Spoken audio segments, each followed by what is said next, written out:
Hello students, paper अप्रैल का हो चुका है एंड इस बार इनऑर्गेनिक का पेपर बहुत अच्छा आया था। तो हम शुरुआत करते हैं इनऑर्गेनिक केमिस्ट्री की डिस्कशन से।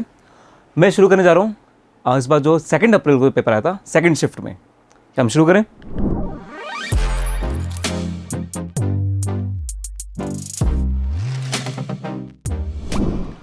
तो स्टार्टिंग में सबसे पहला क्वेश्चन आया था अबाउट ऑर्बिटल्स।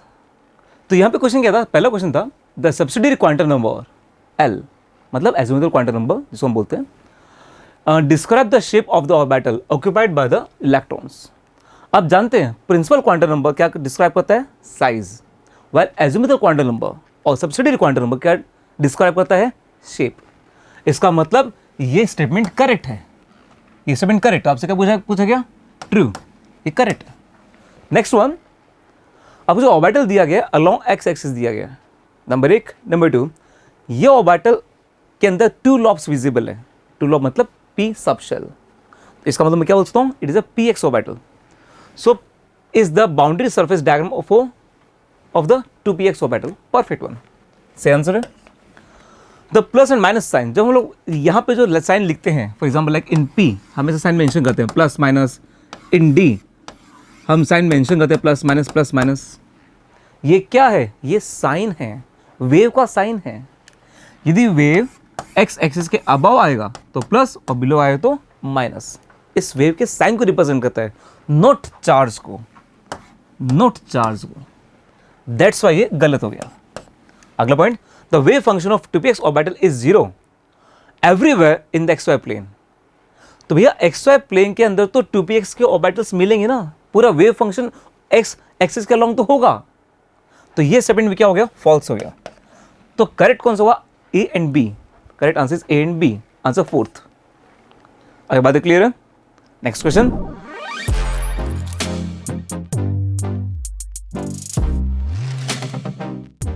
क्वेश्चन क्या बोल रहा है हमसे? Dumas method for estimation of nitrogen. अच्छी बात है जी। 0.5 ग्राम ऑफ, है ना, ऑर्गेनिक कंपाउंड है मेरे पास, गिव 60 ml, है ना, ऑफ नाइट्रोजन, मतलब 0.06 लीटर। ठीक है जी। Collected at 300 kelvin temperature and 750 mm pressure. मतलब बेटा एक तरह से आपसे पीवी इक्वल टू एनआरटी लगा के पहले नंबर ऑफ मोल्स निकालने की कोशिश करवा रहा है। अच्छी बात है जी, क्योंकि अगर मेरे पास नाइट्रोजन के मोल्स आ गए तो मोल्स को अगर मैं ना उससे मैं नाइट्रोजन का मास निकालूंगा, इन मोल्स को मैं 28 से मल्टीप्लाई करके वो मास आ जाएगा। फिर आगे क्या बोल रहा? Percent composition nitrogen. ऐसे हमने खूब क्वेश्चन करे हैं बेटा, जनवरी शिफ्ट में भी आए थे। तो परसेंटेज ऑफ नाइट्रोजन हो जाएगा ऊपर नाइट्रोजन का वेट, नीचे कंपाउंड का वेट 0.5 इंटू 100, है ना। ऊपर इसका वेट, नीचे आपका 0.5 ऑर्गेनिक कंपाउंड का वेट और इनटू क्या बेटा 100 आपका। ठीक है ना। तो कैलकुलेशन थोड़ी सी मैं खुद ही बोल रहा हूँ गंदी है। अब नंबर ऑफ मोल सर कैसे निकालें? प्रेशर बेटा 715 दी है, बट चालाकी क्या कर दी है भाई कि उसने 15 mm of Hg aqueous tension भी दिया है। और हम जो पीवी इक्वल टू एनआरटी लगाते हैं मेरे प्यारे प्यारे बच्चों, वो लगाते हैं फॉर ड्राई गैस। मतलब सर अभी मॉइस्चर भी है, तो 715 में से मैंने 15 को माइनस करा तो 700 आया। इसको हमने डिवाइड करा बेटा एटीएम में बदलने के लिए 760 से। वॉल्यूम है बेटा 0.06 डिवाइडेड बाय बेटा आर, और टी की वैल्यू अब आर उन्होंने दिया नहीं है। रफ वैल्यू के लिए सपोज करो मैं आर को 1/12 ले लेता हूँ, और 1/12 इंटू 300 हो गया 25। ठीक है जी। तो अब यहाँ से मैं देख सकता हूँ मेरे प्यारे प्यारे बच्चों कि नंबर ऑफ मोल्स जो हैं काफ़ी गंदे से आ रहे हैं, है ना। एक जीरो से एक जीरो हटा दिया, और ये भी मैं हटा दूं बेटा तो 2 जीरो मतलब, और एक जीरो से इसको भी हटा दो। 7 6 जा सर 42, और डिवाइडेड बाय नीचे तो आपका इतना गंदा आ चुका है 760 इंटू 250 और ये इंटू 28। ये हो गया बेटा आपका नाइट्रोजन का मास। और इस वैल्यू को, है ना, अगर मैं यहाँ रखता हूँ 42 इंटू 28 डिवाइडेड बाय 76 इंटू 250। अच्छा, नीचे जो 0.5 है बेटा, क्या मैं उसे 1/2 लिख के 2 को ऊपर ले जाऊं? हाँ सर ले जाओ, ये लो, है ना। अब बेटा देखो देखो देखो क्या है जलवा कि क्या जल्दी कर सकते हैं, कुछ तो समय बचा ही सकते हैं। सर ये 2 हो गया, ये 5 हो गया, है ना। सर ये हो गया 38 है ना सर, ये हो गया 19, मतलब मेरे पास नीचे तो बचा बेटा 19 5 जा 45, ऊपर बचा बेटा 42 इंटू 28। तो भैया रफ दिमाग भी तो लगाना पड़ेगा कि नहीं पड़ेगा, है ना। 95 को लगभग सर मैं 100 ले लूँ, अगर 100 ले लेता हूँ, ठीक है ना, और इससे आपका है ना 40 मान लूँ, इसे 30 मान लूँ, तो 1200/100, 12 के आसपास। ये लो बेटा, हमारे साथ रहोगे है ना, तो हम तो एक ही चीज़ सिखाते भैया, कैलकुलेशन भी मजबूत होनी चाहिए और कैलकुलेशन जल्दी करते आना चाहिए, क्योंकि भैया कायदे में रहेंगे तो ही फायदे में रहेंगे।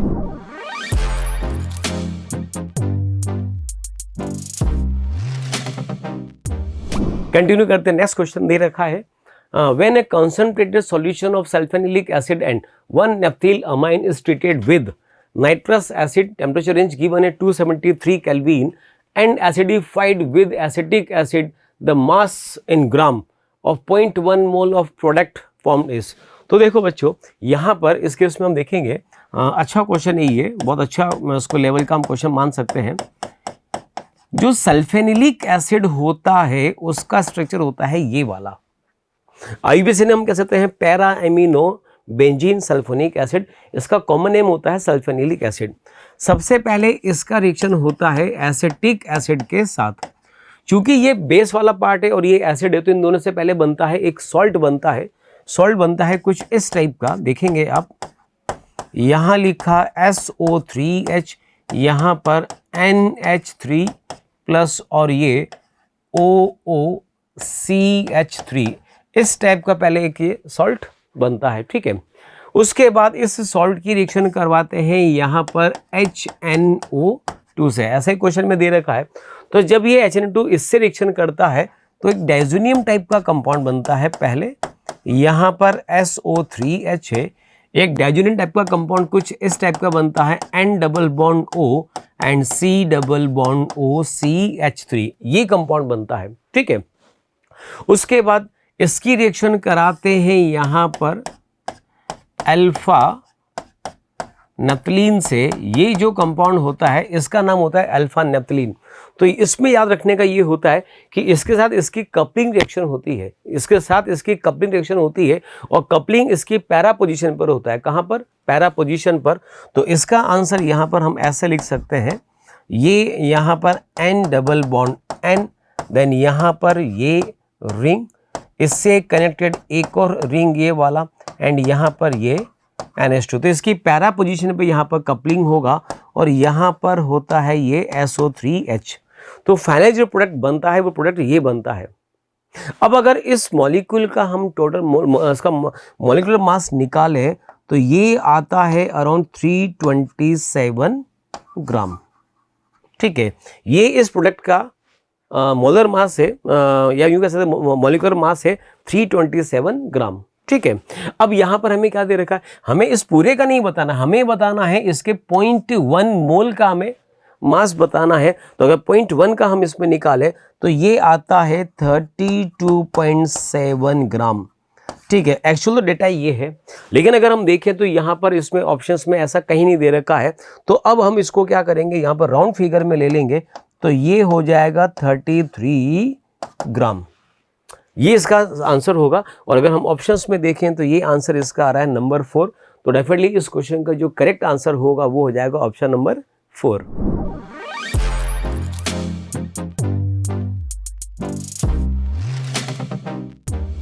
अगला क्वेश्चन क्या बोल रहा भाई, केमिकल काइनेटिक्स है ना, बोल बोल के ग्राफ हर टीचर समझा के भैया पोटेंशियल एनर्जी ग्राफ के ऊपर क्वेश्चन खूब बार पूछ चुका है, आगे भी पूछता रहेगा।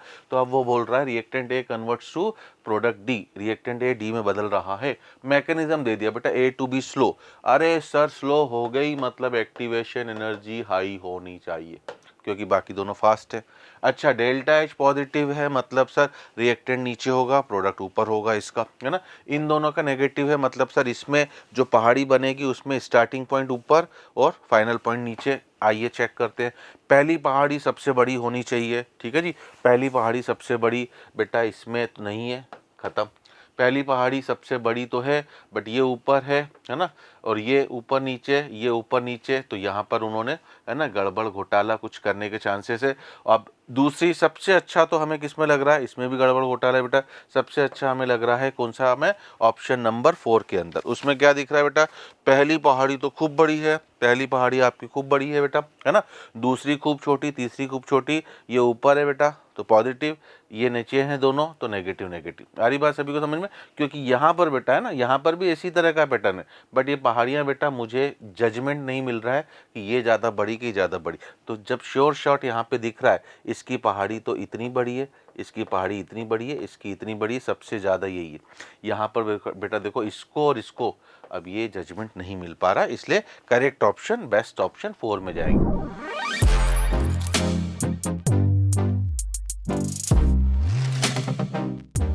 हाँ, अगला क्वेश्चन क्या दे रहा है, x gram of NaCl is added to water in a beaker with a lid. अच्छी बात है जी। The temperature of the system is raise from 1 degree Celsius to 25। अच्छा, पानी में NaCl डालती टेम्परेचर बढ़ गया, जी हाँ जी भाई साहब। विच out of the following plot is best suited for the change in molarity of m of the solution with respect to temperature। Consider बोल रहा है solubility of NaCl remains unchanged over the temperature region। अब भैया कई बच्चे तो बिल्कुल सिट्टी पिट्टी गुम हो गई होगी, 0/0 सन्नाटा हो गया होगा कि सर हो क्या रहा क्वेश्चन में। बेटा कुछ नहीं है ना, सीधे सीधे देखो, molarity is moles by volume.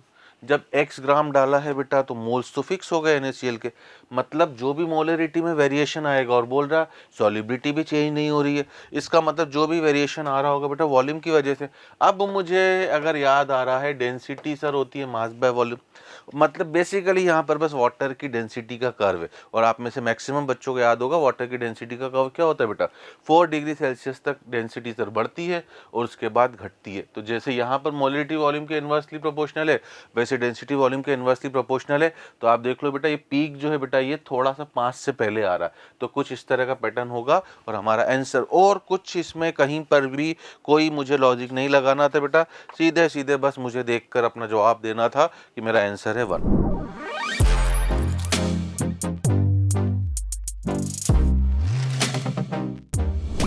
Next question बहुत सिंपल सा है। यहां मेंशन किया which among the following molecules is involved in sp3d hybridisation. Hybridisation sp3d होना चाहिए। चलो सबका देख लेते हैं। SO4 का हाइब्रिडेशन क्या sp3d, ये मेरा आंसर आ सकता है।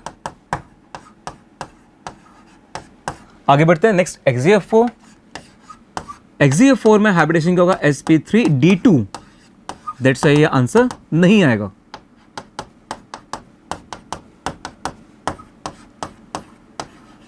बिकॉज यहाँ पे कंस्ट्रेंट है हाइब्रिडेशन sp3d होना चाहिए। क्वेश्चन को ऑलवेज रीड करना चाहिए अच्छे से। Next one XeF2। सो XeF2 में हाइब्रिडेशन क्या है sp3d विथ 3 लोन पेयर्स, तो ये मेरा आंसर आ सकता है। Last one is PF5 and ये PF5 भी क्या होगा इज sp3d, तो ये भी मेरा आंसर आ सकता है। चलो हम क्वेश्चन को और रीड करते हैं। यहां लिखा है B has different bond length. Different bond length होना कंपल्सरी है। तो हम जानते हैं sp3d में 2 डिफरेंट टाइप की लेंथ होती है और पोजीशन होती है। एक होता है एक्सियल पोजीशन, एक होता है इक्वेटोरियल पोजीशन। सो यहां पे कुछ एक्सियल है कुछ इक्वेटोरियल है। एक्सियल की लेंथ ज़्यादा होगी, इक्वेटोरियल की लेंथ कम होगी। ये मेरा आंसर अभी भी सेटिस्फाइड कर रहा है, ये तो आंसर होगा ही नहीं। यहां पर सिर्फ और सिर्फ एक्सियल बॉन्ड लेंथ ही अवेलेबल है। इट मीन्स दोनों की बॉन्ड लेंथ सेम है, और यदि दोनों की बॉन्ड लेंथ सेम है तो मेरा आंसर नहीं आना चाहिए। क्यों? क्योंकि मुझे यहाँ पे डिफरेंट बॉन्ड लेंथ चाहिए। तो in PF5 again there are 2 type of bond length, axial and equatorial, and both have different length, तो मेरा आंसर आना चाहिए। स्टिल मेरे पास आंसर कौन होना है, A and D चल रहा है। आगे बढ़ते हैं, क्वेश्चन को और पढ़ते हैं। And has lone pair on central atom. क्या इसके पास लोन पेयर है? नहीं। फाइनली मेरा आंसर नहीं आएगा। क्या इसके पास लोन पेयर है? आंसर है। तो ये हर एक चीज को सेटिस्फाइड कर रहा है। sp3d भी है, बॉन्ड लेंथ सब सेम नहीं है, एज इसके पास एक लोन पेयर भी है on central atom. That's answer is SO4। आगे बात क्लियर?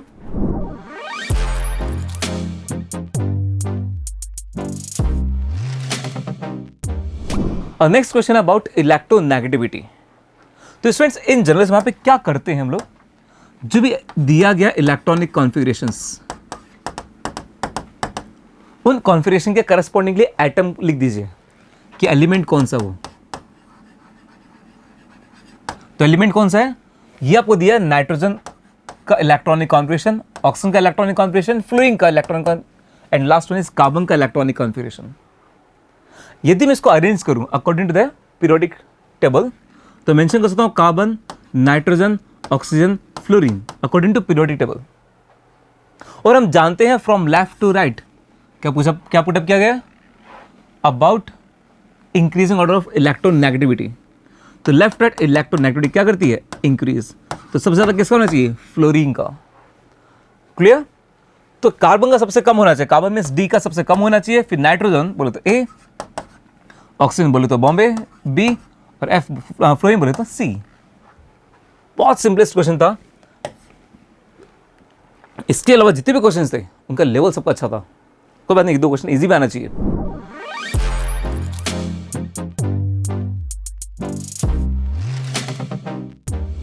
तो बच्चों लेते हैं नेक्स्ट क्वेश्चन। दे रखा है given below are two statement वाला क्वेश्चन दे रखा है।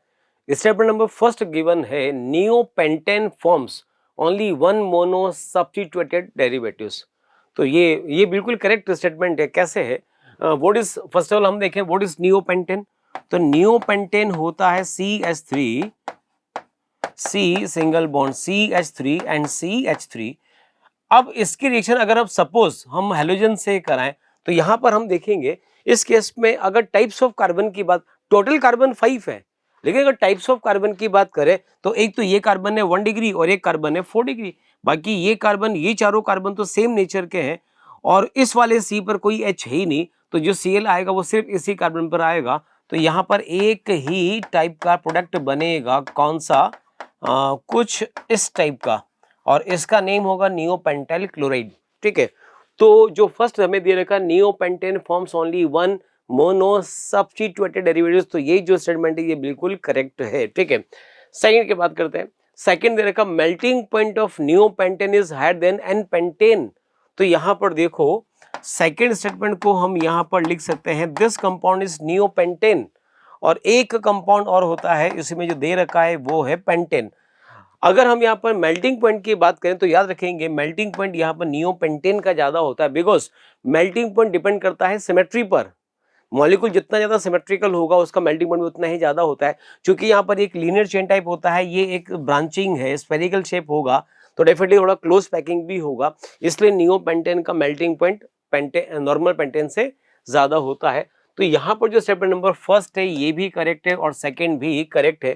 तो अगर हम आंसर्स की बात करें तो जिसका स्टेटमेंट नंबर फर्स्ट होगा ये फर्स्ट इसका करेक्ट आंसर है। तो सही आंसर इसका हो जाएगा ऑप्शन नंबर फर्स्ट।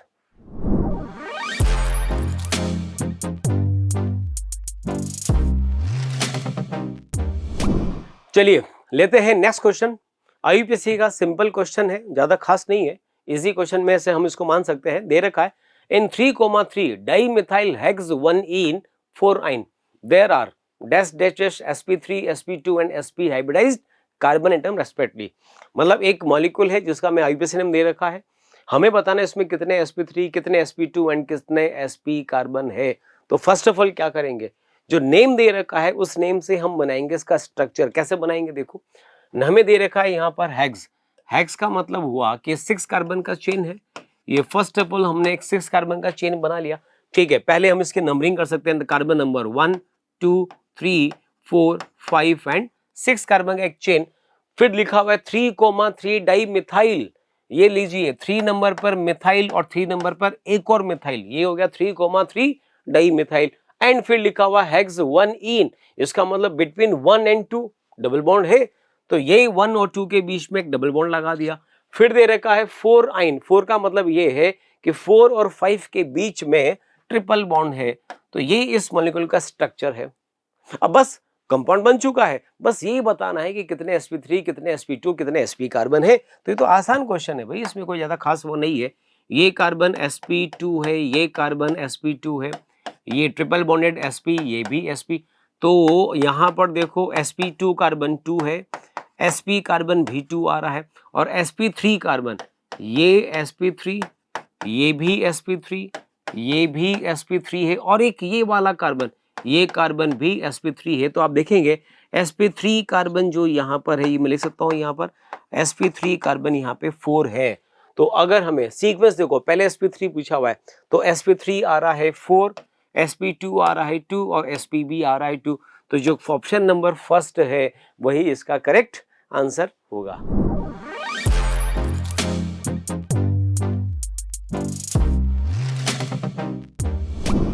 यहाँ पे क्वेश्चन पुटअप किया गया अबाउट डी ब्लॉक, नहीं coordination compound. The D orbital electronic composition of the complex, कुछ कॉम्प्लेक्स गिवन है that has the highest CFSE value, crystal field stabilisation energy की वैल्यू हाईएस्ट होनी चाहिए। All are octahedral complexes, coordination number 6। It means मैं यहाँ पे इसे split कर सकता हूँ इन T2G एंड EG।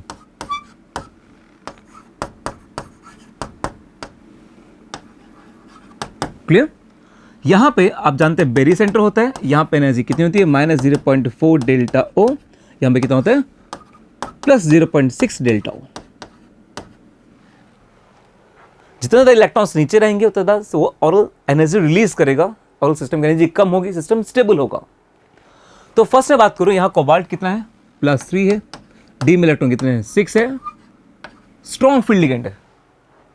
तो स्ट्रॉन्ग फील्ड लिगेंड में कहाँ पर होगा नीचे 1 2 3 4 5 6, तो 6 इलेक्ट्रॉन मल्टीप्लाई बाई -0.4, तो फाइनल इसकी वैल्यू क्या है -2.4 डेल्टा O। सबसे ज़्यादा वैल्यू दिख रही है मेरे को। नेक्स्ट वन, यहाँ कोबाल्ट +3 है, डी में इलेक्ट्रॉन 6 है, बट ये एक वीक फील्ड लिगेंड है।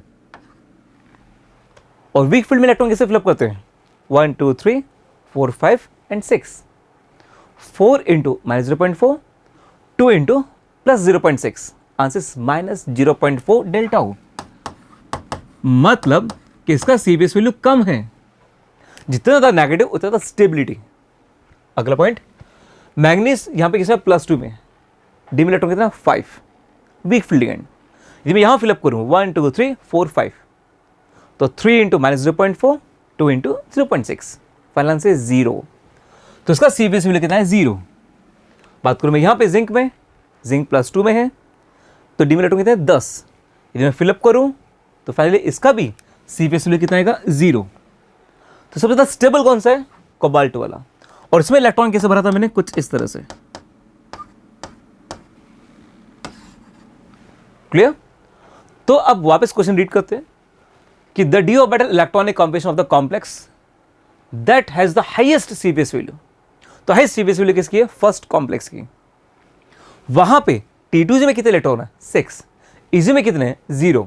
That's our final answer is T2G 6, EG 0। बातें क्लियर है? बहुत सिंपल है।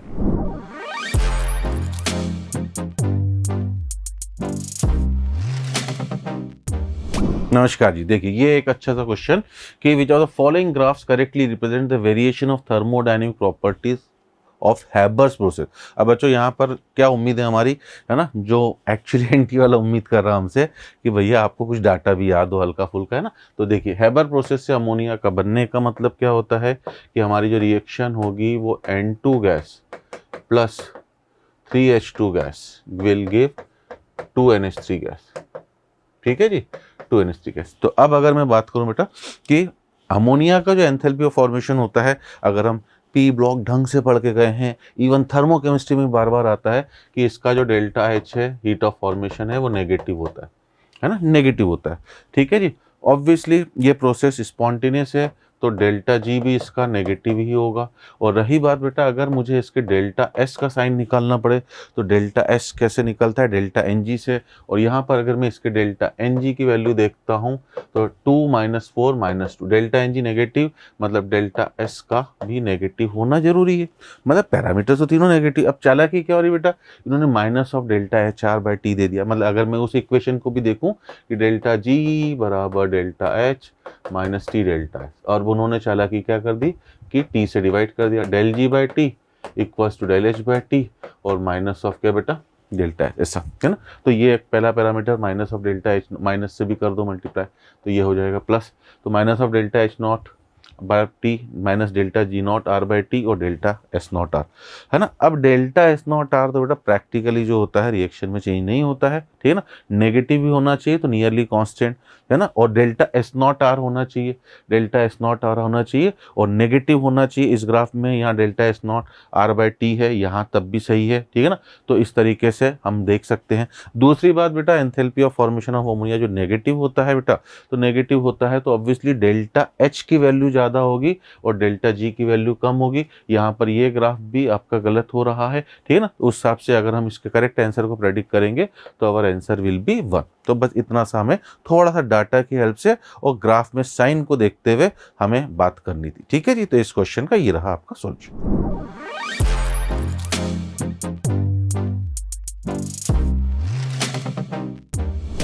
नेक्स्ट क्वेश्चन दे रखा है, प्योरिफिकेशन से ये क्वेश्चन लिया हुआ है। ऑलमोस्ट मैंने देखा है कि लास्ट पिछले कुछ टाइम से इस टाइप के क्वेश्चंस जरूर आ रहे हैं। जो प्योरिफिकेशन है उसमें से क्वेश्चंस आ रहे हैं, तो मैं कह सकता हूँ कि ये चैप्टर काफ़ी इंपॉर्टेंट है, बच्चों को पढ़ना चाहिए, ठीक है ना। इसमें मैं दे रखा लिस्ट 1 एंड लिस्ट 2। लिस्ट 1 में हमें दे रखा है प्रोसेस प्योरिफिकेशन टेक्निक्स दे रखी है, distillation, simple, fractional distillation, distillation under reduce pressure, और एक देखा स्टीम डिस्टिलेशन। और यहाँ पर हमें कुछ कंपाउंड मिक्सचर दे रखे हैं, तो बताना है कि किस प्रोसेस से किसको हम सेपरेट कर सकते हैं। तो यहाँ पर देखिएगा ऑप्शन जो इसमें दे रखा है ए, सिंपल जो डिस्टिलेशन है इससे हम यहाँ पर सेपरेट करते हैं किसको, क्लोरोफॉर्म को एनिलीन से, ठीक है। सिंपल सेट क्वेश्चन है, ये आपको बिल्कुल याद होना चाहिए, इसमें कोई लॉजिक वगैरह नहीं है। उसके बाद नेक्स्ट अगर हम बात करें फ्रैक्शनल डिस्टिलेशन की, तो इससे हम सेपरेट करते हैं किसको, डीजल को पेट्रोल से। मतलब जिन कंपाउंड्स के बॉइलिंग पॉइंट में बहुत ज़्यादा डिफरेंस होता है उसको हम सेपरेट करते हैं फ्रैक्शनल डिस्टिलेशन से। एंड उसके बाद फिर है यहाँ पर डिस्टिलेशन अंडर रिड्यूस प्रेशर से सेपरेट करते हैं किसके, ग्लिसरॉल को प्लस स्मेंटलाइज से। और लास्ट में दे रखा है स्टीम डिस्टिलेशन, तो यहाँ पर इस केस में इससे सेपरेट करते हैं एनिलीन को विद वाटर, ठीक है। तो एनिलीन को वाटर से सेपरेट करते हैं। तो अगर ये ऑप्शंस अगर हम यहाँ पर देखें तो आप देखेंगे जो ऑप्शन नंबर 3 है, जो ऑप्शन नंबर 3 है वही इसका करेक्ट आंसर है। और बच्चों एक चीज और देखेंगे, ये वाला जो क्वेश्चन है ये आज 2 अप्रैल और शिफ्ट 2 का ये क्वेश्चन है, सेम यही क्वेश्चन 4 अप्रैल और शिफ्ट 2 में यही क्वेश्चन आया है, सेम यही क्वेश्चन आया। पता है क्या करा उस क्वेश्चन में, इस कॉलम लिस्ट 2 को वहां पर लिस्ट 1 कर दिया और लिस्ट 1 को वहां पर लिस्ट 2 बना दिया। तो ये क्वेश्चन दो बार आ चुका है, 2 अप्रैल को भी और 4 अप्रैल को भी, ठीक है। तो इस क्वेश्चन का जो सही आंसर होगा वो हो जाएगा ऑप्शन नंबर 3।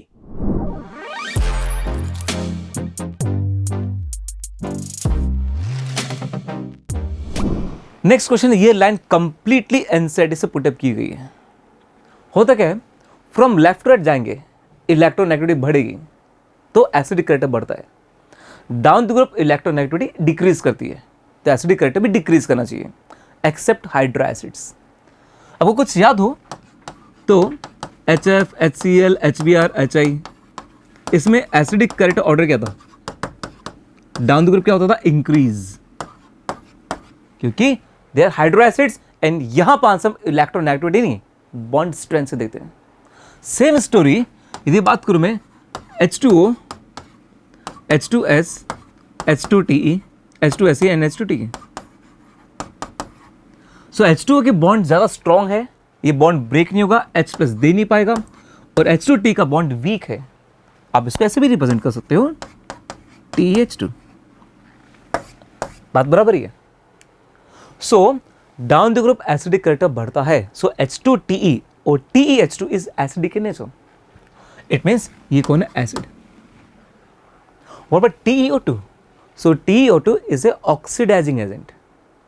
यदि हम TeO2 की रिएक्शन करेंगे विथ SO2 तो ये TeO2 acts as oxidising agent, ये इसको ऑक्सीडाइज करके खुद रिड्यूस हो जाता है। आगे बातें क्लियर है? ये प्रॉपर एनसीईआरटी की एक लैंग्वेज है, proper. So it acts as oxidising agent and TeO2 oxidising agent है, और ये भाषा कौन है, एसिडिक नेचर का है। Is that clear?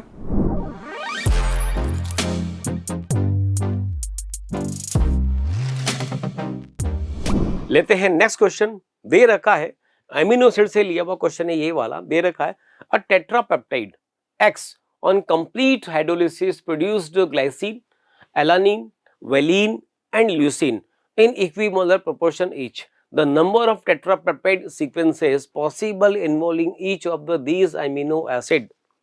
कहने का मतलब ये है कि ये टेट्रापेप्टाइड ए है, अगर हम उसका हाइड्रोलिसिस करते हैं तो 4 टाइप के एमिनो एसिड हमें मिलते हैं। कौन कौन से दे रखे हैं? दे रखा है इसमें ग्लाइसिन है, एलानिन है, वेलिन है और ल्यूसीन है।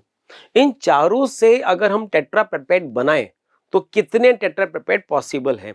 हालांकि उसमें ये नहीं बता रखा है कि ये जो है इसको हम कंटिन्यू रिपीट कर सकते नहीं कर सकते, ये नहीं बता रखा है। अगर मैं बात करूं यहाँ पर इस तरह से कि ये जो यहाँ पर एमिनो एसिड है, अगर हम इसको रिपीट करें और टेट्रापेप्टाइड बनाना है तो पहला केस होगा 4, चारों में से कोई भी रख सकते हैं। सेकंड में भी चारों में से कोई भी रह सकते हैं, थर्ड में भी चारों में से कोई भी रह सकते हैं और फोर्थ में भी चारों में से कोई भी रह सकते हैं। तो ये हो जाएगा 4 × 4 × 4 × 4, ये दे रखा है। इट मीन्स ये हो गया 4 to the power 4। और अगर ये आंसर हम देखें तो यहाँ पर ऐसा कोई आंसर नहीं आ रहा है भाई, नहीं आ रहा है ऐसा आंसर। इसका मतलब रिड्यूसिंग नेचर का ये है। तो पहले उसमें कितना, 4 में से चारों ले सकते हैं। उसके बाद में जिसको पहले ले लिया वो अब यहाँ पर नहीं ले सकते, तो इसके लिए हो जाएगा 3, उसके बाद 2 एंड लास्ट में होगा 1। और अगर ये सोल्व करें तो ये आंसर हो रहा है यहाँ पर कितना, 24। तो इस क्वेश्चन का जो करेक्ट आंसर हो जाएगा वो हो जाएगा ऑप्शन नंबर 3, दैट इज 24।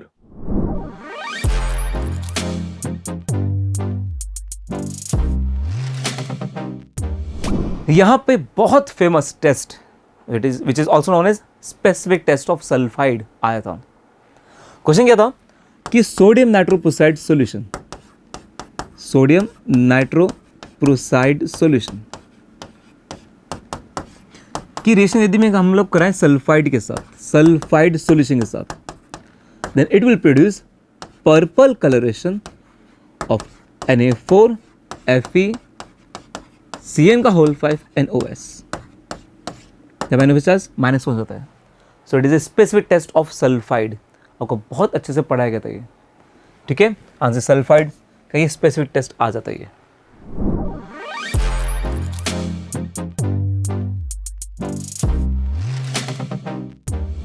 क्या बोल रहा है, chemical equilibrium. Consider the following chemical equilibrium of the gas phase reaction at constant temperature. This if P total pressure है, Kp pressure at equilibrium है, alpha is the degree of dissociation। अब बताओ true कौन सा है।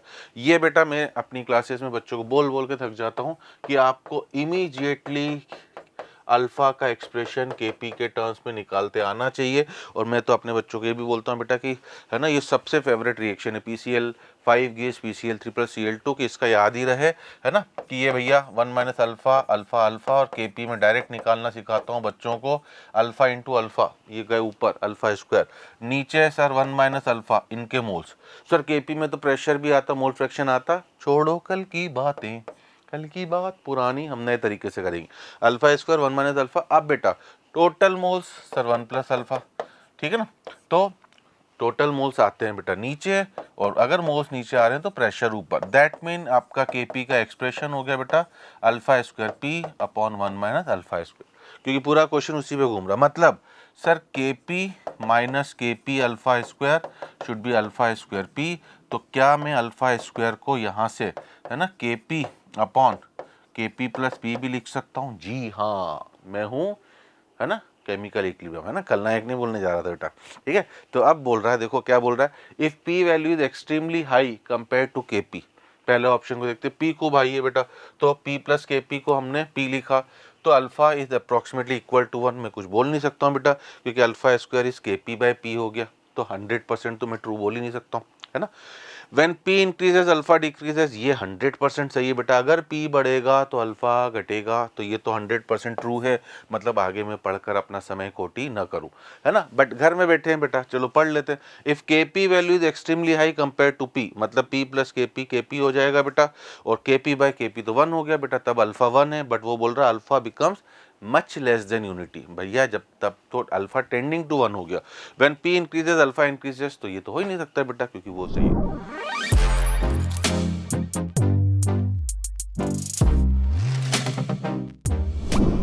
Again एक question आया from coordination compound. Again simple question है, देखते हैं। यहां पे आपको दिया गया मैंगनीज +3 में, आप चेक कीजिए manganese +3, so remaining electronic configuration is 3d4 के साथ आपको क्या दिए है, वीक फील्ड लिगेंड। तो यदि मैं ऑक्टाहेड्रल स्प्लिटिंग कर दूं और वीक फील्ड के अकॉर्डिंग में इलेक्ट्रॉन फिलअप कर दूं,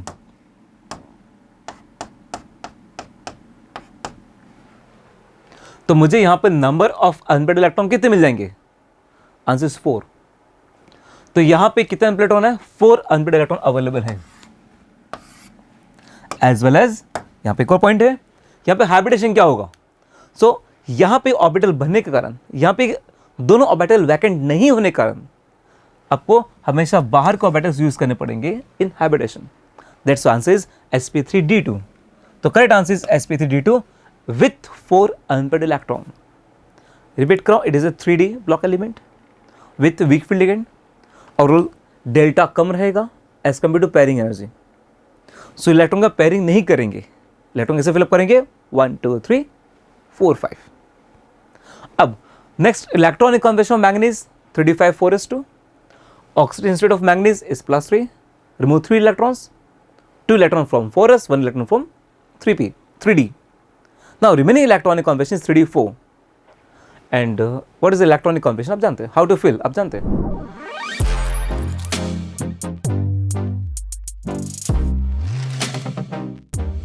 नेक्स्ट क्वेश्चन लेते हैं। लिस्ट टाइप क्वेश्चन दे रखा है, वही कॉलम में चेन टाइप है। लिस्ट 1 लिस्ट 2 दे रखा है। लिस्ट 1 में हमें कुछ रिएक्शंस गिवन है और लिस्ट 2 में हमें यहाँ पर रिएक्शंस नेम गिवन है, बस बताना है कौन किसको मैच कर रहा है। आसान क्वेश्चन कह सकता हूँ इस क्वेश्चन को। अगर ऑर्गेनिक की आपको रिएक्शंस याद है तो आप आसानी से उस क्वेश्चन को बना सकते हो। तो देखो ये रिएक्शन दे रखा है यहाँ पर, हेलोबेंजीन का रिएक्शन सोडियम के साथ बाइफिनाइल बना रखा है। तो ये हमको पता है कि ये जो रिएक्शन होती है ये होती है यहाँ पर कौन सी, फिटिक रिएक्शन, ठीक है। नेक्स्ट गिवन है ArN2X, this is benzene diazonium chloride या हैलाइड बोल सकते हैं। क्रिएशन अगर कॉपर से कराएं in the presence of HCl, ये होता है गेटरमान रिएक्शन। तो बी का आंसर हो जाएगा 4th। सी की बात करें, सी में इथाइल ब्रोमाइड प्लस NaI से बना रखा है इथाइल आयोडाइड, ये होती है फिल्केंस्टीन रिएक्शन। SM1 SN2 रिएक्शन हम पढ़ते हैं उसमें इसको डिस्कस करते हैं। तो सी का जो आंसर होगा वो होगा 2nd। और डी की अगर हम बात करें तो यहाँ पर देखो OH को हटाकर Cl आ रहा है, दिस इज ल्यूकास रिएक्शन, ठीक है। तो डी का जो आंसर होगा वो हो जाएगा 1st। और अगर इन सबको हम मैच करें तो आप देखेंगे ए का आंसर आ रहा है 3rd, ए का आंसर 3rd। ऑप्शन नंबर 3 भी हो सकता है, 2 भी हो सकता है, लेकिन बी में गड़बड़ है। बी का आंसर आ रहा है 4th। तो इसका जो करेक्ट आंसर हो जाएगा वो हो जाएगा ऑप्शन नंबर 3, ए का 3rd, बी का 4th, सी का 2nd और डी का 1st। तो correct option will be option number 3।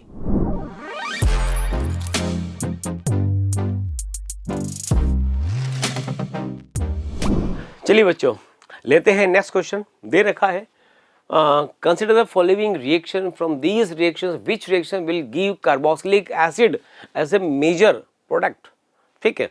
तो यहाँ पर देखो जो ए दे रखा है दैट इज साइनाइड। क्रिएशन अगर हम हाइड्रोलिसिस करते हैं बट लिखा हुआ है माइल्ड कंडीशन, ये गड़बड़ है। अगर माइल्ड कंडीशन दे रखा है तो साइनाइड से एसिड ना बनकर बनता है अमाइड। अगर ये माइल्ड नहीं लिखा होता तो हम इससे भी कार्बोक्सिलिक बना सकते थे, बट चूंकि माइल्ड लिखा हुआ है तो इसमें बनेगा अमाइड, ठीक है। बी की बात करें तो बी में देखो yes RMgS creation carbon dioxide से करते हैं तो डेफिनेटली कार्बोक्सिलिक एसिड बनता है, इसको हम बोलते हैं कार्बोक्सिलेशन ऑफ ग्रिग्नार्ड रिएजेंट, ठीक है। नंबर सी की बात करें, सी साइनाइड दे रखा है SnCl2, ये तो स्टीफेंस रिएक्शन है। स्टीफेंस रिएक्शन में क्या होगा, जो साइनाइड होता है वो एल्डिहाइड में कन्वर्ट हो जाता है, एल्डिहाइड बनेगा ना कि कार्बोक्सिलिक एसिड। इसमें देखो ये दे रखा है RCH2OH विद PCC, ये तो एक माइल्ड ऑक्सीडाइजिंग एजेंट है जो अल्कोहल का ऑक्सीडेशन कर देता है किसमें, एल्डिहाइड में। तो डी से एल्डिहाइड मिलेगा। और ई की हम बात करें तो दे रखा है COCl विद H2PDBSF और दिस इज रोजेनमून रिडक्शन। और रोजेनमून में पहले क्या बनेगा, पहले COCl कन्वर्ट होगा किसमें, एल्डिहाइड में, लेकिन बाद में दे रखा है ब्रोमीन वाटर। ब्रोमीन वाटर एक ऑक्सीडाइजिंग एजेंट होता है जो इस एल्डिहाइड का फर्दर ऑक्सीडेशन करके इसको COOH में कन्वर्ट कर देता है। तो अगर हम यहाँ पर देखें तो आप देखेंगे मेजर प्रोडक्ट कार्बोक्सिलिक एसिड किस किस में बन रहा है, एक तो बी में बन रहा है और एक ई में भी बन रहा है। तो इस क्वेश्चन का जो सही आंसर हो जाएगा वो होगा ऑप्शन नंबर 3। क्या दे रखा है 3 के अंदर, 3 में दे रखा है बी एंड ई ओनली, यही इसका करेक्ट आंसर होगा।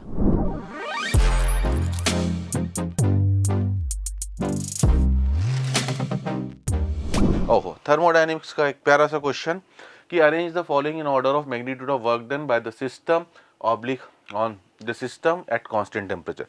W reversible for expansion in infinite stage, ठीक है ना, ठीक है। W irreversible for expansion in single stage, W reversible for compression in infinite stage और W irreversible for compression in single stage.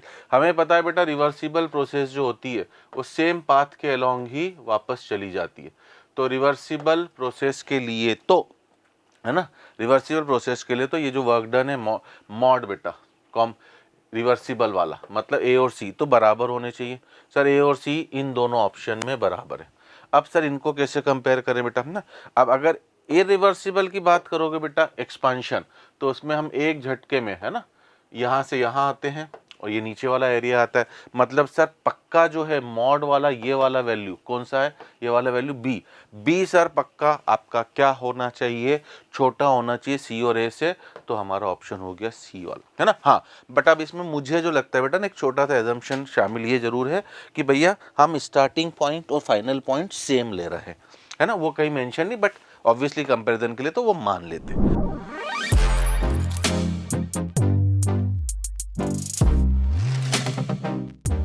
चलिए बच्चों लेते हैं नेक्स्ट क्वेश्चन। दे रखा है यहाँ पर एक हमें कंपाउंड दे रखा है 2-ब्रोमोपेंटेन का रिएक्शन हमें कराना है अल्कोहलिक एविज के साथ।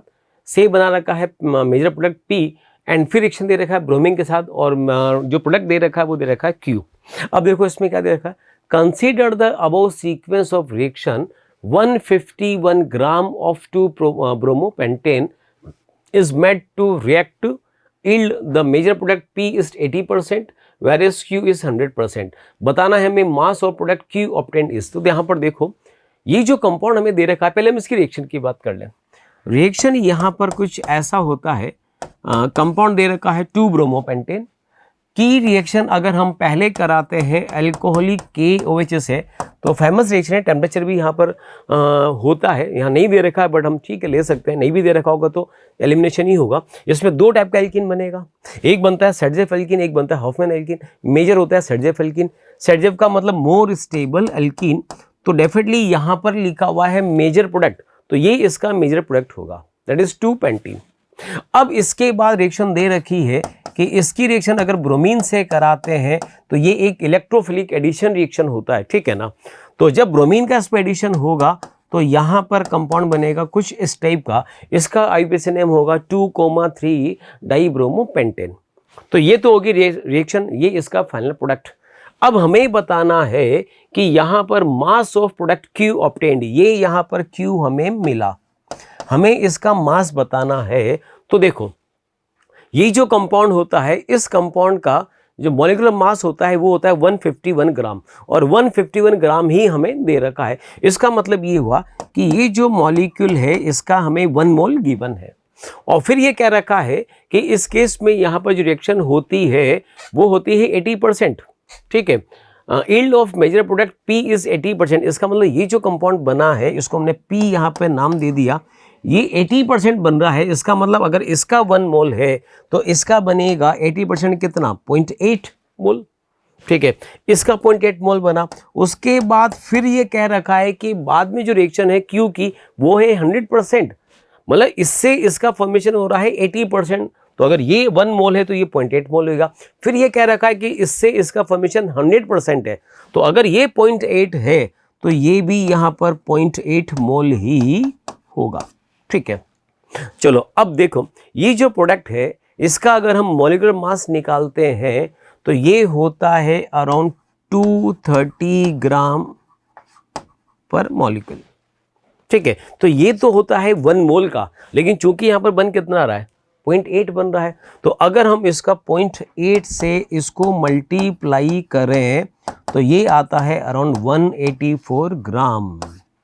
तो यहाँ पर जो इसका आंसर होगा वो होगा 184 ग्राम। हमसे पूछा हुआ है mass of product you obtained is, तो करेक्ट आंसर इसका हो जाएगा 184 ग्राम। तो करेक्ट आंसर 184 ग्राम।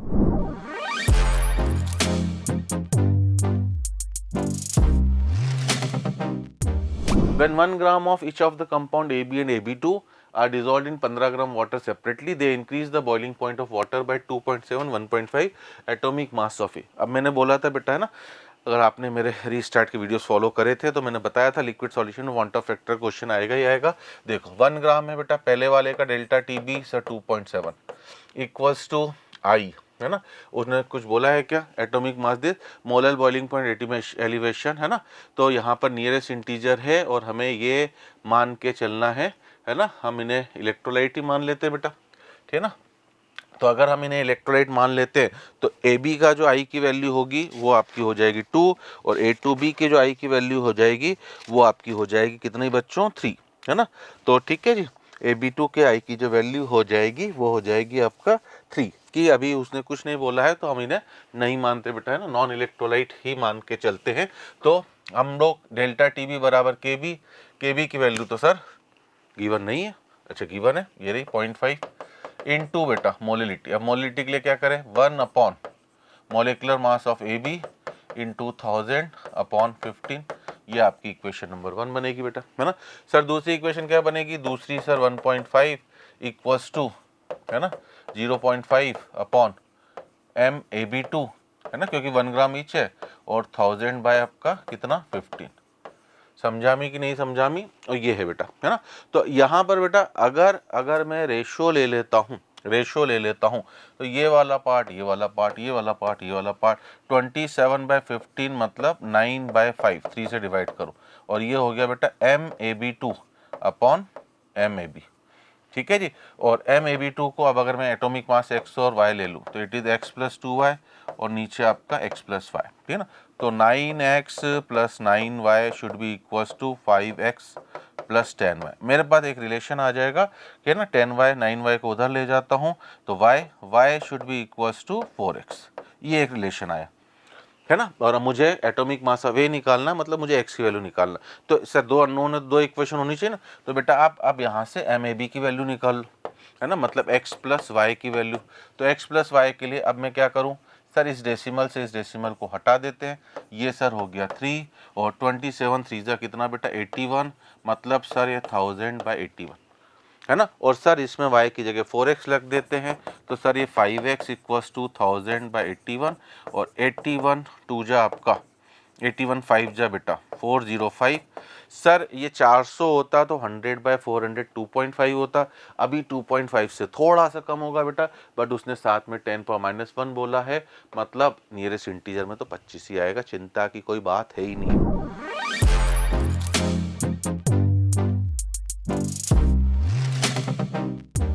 चलिए जी, केमिकल काइनेटिक्स का क्वेश्चन क्या बोल रहा है हमसे कि for the reaction A2B the following graph was obtained, ये रहा जी। Time required in second for the concentration of A to reduce 2.5 और कंडीशन दे बेटा if the initial concentration of A was 50। तो अच्छी बात है जी। सर K बराबर क्या होता है ना 2.303 बाय T, और हमसे T ही तो पूछा गया है, 2.303 बाय T हमसे T पूछा गया बेटा, तो T हमारे लिए अननोन है। इनटू क्या बेटा लॉग, अब लॉग के अंदर क्या होता है बेटा A0/80, तो उसने बोला इनिशियल कंसंट्रेशन 50 है, फाइनल कंसंट्रेशन है 2.5, बस ये T निकालना है।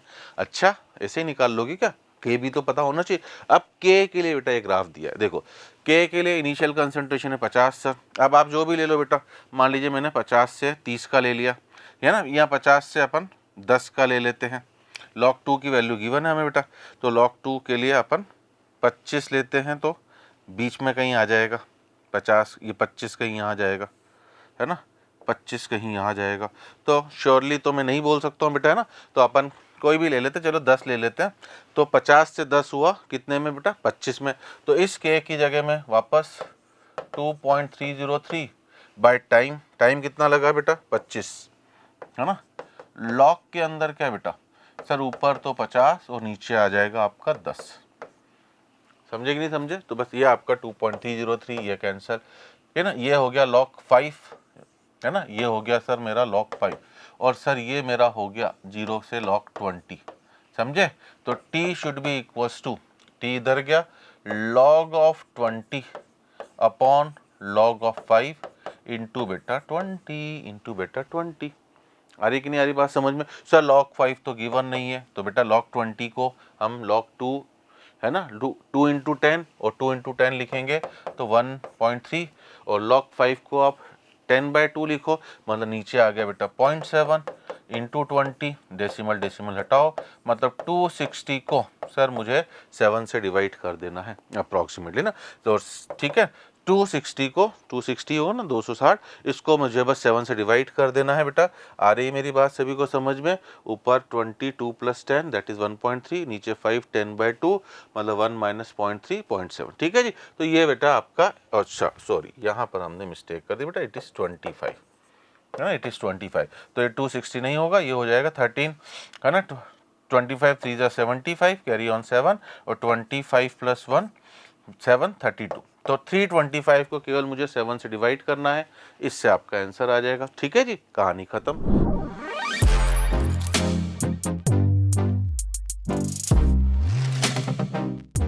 .2% W/V solution of NaOH is measured to have resistivity है ना। अब resistivity मतलब सीधे सीधे आपको reciprocal of conductivity दे दिया है। The molar conductivity of solution, अब molar conductivity का क्या फॉर्मूला होता है सर 1000 इंटू कापा, ठीक है ना, 1000 इंटू कापा डिवाइडेड बाय क्या है बेटा, है ना। इसकी यूनिट में भी लफड़ा कर दिया है ना, मीटर में है, मिली में है, खूब लफड़े कर दिए यूनिट्स में। ठीक है, बस सॉल्व करना है इंटू एम। तो अब 1000 इंटू, जब 1000 यूज करते हैं बेटा तो सेंटीमीटर वाला होता है, तो ये 1/870 है ना, मिली है सर, मतलब ठीक है ना, इंटू 10 की पावर -3 भी, बाद में भी कह रहा हूँ मिली में पूछ रहा, अपन कन्वर्ट करेंगे आखिरी में है ना। और मीटर आपका है ना, मीटर में दिया है, तो अगर मुझे सेंटीमीटर में बदलना हो तो सर इंटू 100 भी कर दो। नीचे मोलरिटी बेटा, अगर परसेंट W/V है तो मोलरिटी निकालने के लिए क्या करूंगा है ना, 10 into percent W/V upon molar mass of solid, direct formula लगा देते हैं, मतलब 0.2/4, ठीक है ना, 0 0 गया दैट इज 2/40 मतलब 1/20। बस इस वैल्यू को बच्चों अब आपको सॉल्व कर देना है। क्या मेरी बात आ रही समझ में। ये 0 से 0, 3 0 हो गए, ये 0 हट गया है ना, 1000 ऊपर ही रहा, 80 से और नीचे रहा, और 1/20 आपका नीचे से पहुंच गया बेटा ऊपर, है ना। क्या मेरी बात आ रही सभी को समझ में। अब वापस मिली है बेटा और 10 की पावर 2 और है, मतलब ये मिली 10 की पावर -3 और 10 की पावर 2। इस तरह से बस आपको सॉल्व करके ये आंसर निकालना है। ठीक है जी, बस इतने ही क्वेश्चन थे बेटा हमारे पास फिजिकल केमिस्ट्री के। तो ये रहा आपका solution. I hope you enjoyed the session. मिलते हैं नेक्स्ट सेशन।